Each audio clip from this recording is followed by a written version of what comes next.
After 3 hours of climbing Mountain Struya, we reached the top of the mountain on our way to the Cave of Letters, a distance of about 3-4 kilometers to the southwest.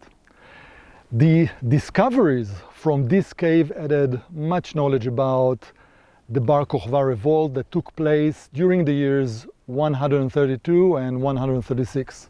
This was the last significant revolt of the Jews in Israel against the Roman rule. The leader of the revolt was Shimon Bar Kokhba, then known as Shimon Ben Kokhba or Bar Kusba. It's interesting that the name Bar Kokhba, which means son of star, was first mentioned by Eusebius, the famous Archbishop of Caesarea, 200 years after the revolt. In documents found in the cave, he is named Shimon Bar Kusba, President of Israel. Very little is known about him. According to the existing findings, he lacks the suitable pedigree or assets, and despite this, he reached the highest possible status, sometimes attributed to King David dynasty. Perhaps this is the reason for the absolute support he receives from Rabbi Akiva, who even declared him as the Messiah. The letters of Bar Kokhba, some in Hebrew and some in Aramaic, reflect a firm leader and a talented administrator. According to the letter found, Bar Kokhba leadership was undisputed, and such leadership was difficult to achieve at the time without broad support from all layers of the population. Still, it is important to note that not everyone took part in the revolt. For example, the people of Galilee and the people of Tekoa did not participate.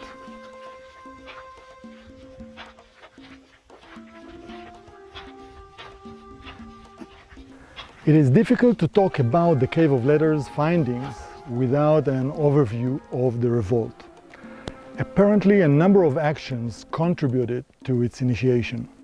If due to the decree forbidding Jewish laws, the desire to free oneself from economic bondage to the Romans, the expectation for the Messiah and redemption, and perhaps the decision of the Roman Emperor Hadrian to establish the pagan city of Aelia Capitolina in place of Jerusalem. It is important to note that the revolt was carried out after years of detailed planning and preparation, which included, among other things, stockpiling weapons manufactured for the Roman army with defects on purpose that disqualified for use, so Bar Kokhba people could adopt them. This, by the way, shows that the Roman had sufficient trust in the locals to let them build weapons for the Romans. The preparation also included the fortification of strategic sites and the excavation of hundreds of underground hiding systems in Judea and Galilee.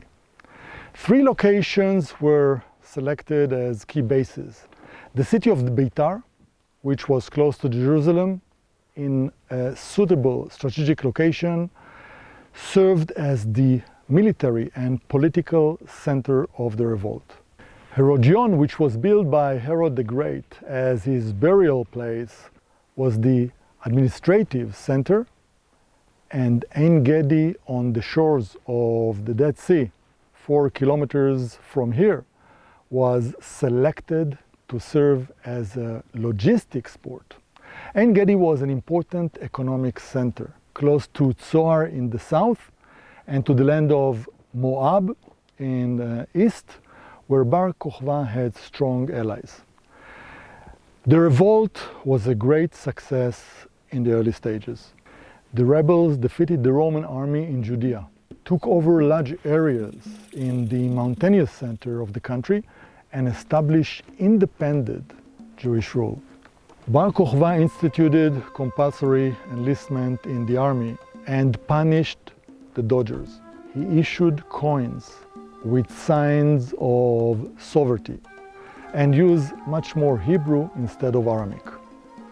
Roman rule failed to suppress the revolt in the early years, which began to affect the empire, including the concern from uprisings in other territories. So Emperor Hadrian took a significant step and sent to Judea at the end of 133 the commander Julius Severus, who served until then as the Roman commissioner in Britain, along with forces of a magnitude that were not seen here before. Roman forces at that time may have reached up to a third of the total military power of the Roman Empire, 28 legions, while they required 4 legions to suppress the Great Revolt during the years 66 until 70 CE. This indicates the strength of Bar-Kochva warriors and their fighting abilities. The Romans led a cautious and destructive war campaign against the rebels. In the fall of 135, Beitar, one of the last strongholds, fell, and Bar-Kochva was killed. After the fall of Beitar, Jewish refugees, mainly army commanders, officials, and their families, fled to refuge caves. The suppression of the revolt was apparently completed in the first month of 136. The destruction caused in the country was immense. The result of the uprising, the cessation of Jewish governmental independence for nearly 2,000 years until the establishment of the State of Israel. According to the testimony of the Roman historian Dio Cassius, and I quote, 985 of their most important villages were destroyed. 580,000 people were killed in the battles, while the death toll from famine and plagues, they do not have a number. And the continuation of the quote, Jewish prisoners were sold for the price of 1 serving of horse. The slave market was simply flooded, more than 100,000 people. And another significant step, the name Judea district was deleted and replaced with Syria, Palestine, adopting the Philistines name from the Bible in an attempt to disconnect between the people of Israel and the land of Israel. The pagan city of Ilia Capitolina was built on the ruins of Jerusalem, thus fulfilling the plan that contributed to the revolt in the first place. We are about 5 kilometers southwest of Ein Gedi. The Cave of Letters is just below us in Hever brook, as you can see in the background. At the end of 135, with the conquest of Beitar and Ein Gedi by the Roman army, Jews from Ein Gedi, including women and children of Jonathan Ben-Baaya family, one of the revolt leaders, escaped to the cave below us. They brought with them valuables, important documents, and supplies for long-term survival in the cave. Roman soldiers besieged the cave from where I'm sitting at the edge of it, so it's basically impossible for anyone to get out of it and climb to the top. You can see from the picture the low walls built from field stones. Based on the tent bases area, according to Yigal Yadin, a famous archaeologist who led the excavation here in 1960, it can be estimated that a military force of 100 soldiers was stationed here. It is hard to imagine that everyone from the cave could have somehow broken the siege, whether up at the top of the cliff or down to the creek channel. So what was at the end? Did everyone die of hunger and thirst? Did some of them try to surprise the Roman and the battle took place in this place? Or perhaps they just jumped to their death? We will not know the small details, but the remains of approximately 20 men, women, and children were found in a side room of the cave. The cave has two openings in the direction of Hever brook, about 200 meters above the bottom of the stream. The openings led to three large holes connected by tunnels. The area of the cave is approximately 270 square meters. A total of about 70 documents were found in the cave. Most of them are part of two groups. Bar-Kochba Letters and Archive belong to a woman named Babatha. Regarding the Bar-Kochva Letters, a collection of 14 documents in Hebrew, Aramaic, and Greek were discovered. 12 of the documents are letters sent from Bar-Kochva to the commanders of Ein Gedi. Bar-Kochva signed the letters as Shimon Ben Kokhba, the president of Israel. An archive of Babatha, Bat Shimon, was also found, which contained 35 private legal documents in Aramaic, Nabatean, and Greek. Where does the Nabatean comes from? So Babatha was born in the year 104 as the eldest daughter or only daughter of wealthy parent named Shimon and Miriam in the town of Mehoza.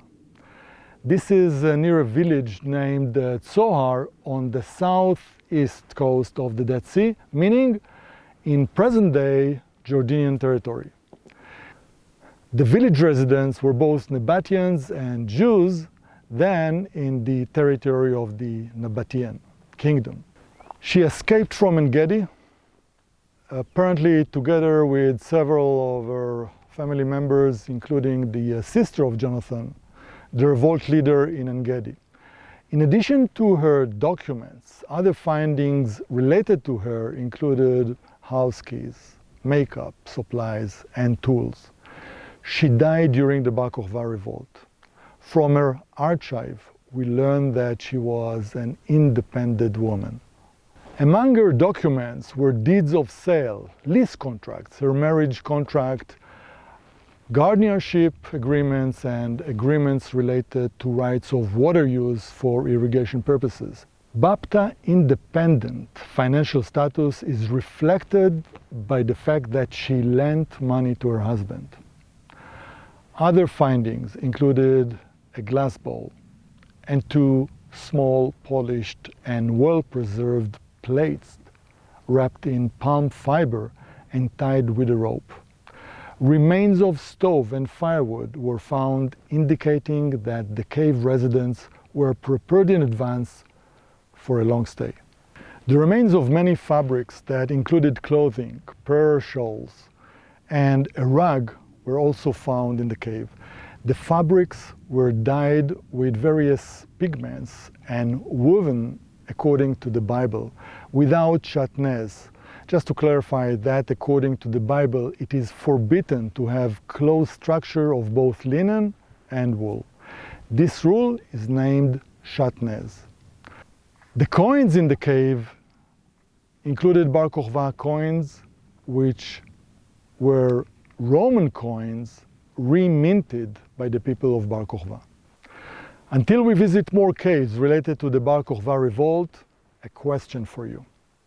How many Roman soldiers were in a Roman legion at the time of Bar-Kochva revolt? The answer will appear in 5 seconds.